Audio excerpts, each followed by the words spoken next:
അപ്പൊ നമ്മള് എത്ര വിനയമുള്ള ആളായാലും, എത്ര ശ്രേഷ്ഠമായിട്ടുള്ള കുലത്തിൽ ജനിച്ച ആളായാലും, ആ, ഏത് പ്രായത്തിലുള്ള ആളായാലും, ആ. അയാള് ഈ വിഷയത്തില് ജ്ഞാനമുള്ള ആളായിരിക്കണം, അറിവുള്ള ആളായിരിക്കണം. ഉവ്വ. അറിവാണ് പ്രാധാന്യം. ഞാൻ ദൈവത്തെ സ്നേഹിക്കുന്നു. ഞാൻ ദൈവത്തെ എങ്ങനെയാണ് സ്നേഹിക്കുന്നതെന്ന് എനിക്ക് പറഞ്ഞാൽ മനസ്സിലാവില്ല. അത്രയും ഞാൻ ദൈവത്തെ സ്നേഹിക്കുന്നു.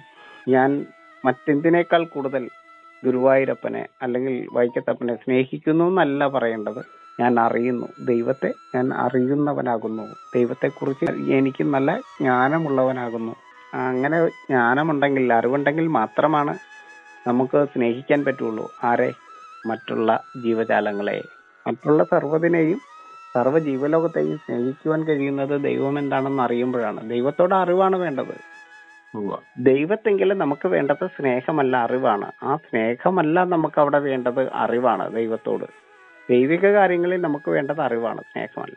ഇപ്പൊ സ്നേഹവും അറിവും തമ്മിൽ വേർതിരിച്ചറിയാതെ അറിവിന്റെ ബൈ പ്രോഡക്റ്റ് മാത്രമാണ് സ്നേഹം. അറിവിൽ നിന്നാണ് സ്നേഹം ജനിക്കുന്നത്. അറിവാണ് നമുക്ക് ഉണ്ടാവേണ്ടത്. ഇപ്പൊ ദൈവം എന്താണെന്നുള്ള അറിവിൽ നിന്നിട്ടാണ് നമുക്ക് സർവ്വതിനെയും സ്നേഹിക്കാൻ കഴിയുന്നത്.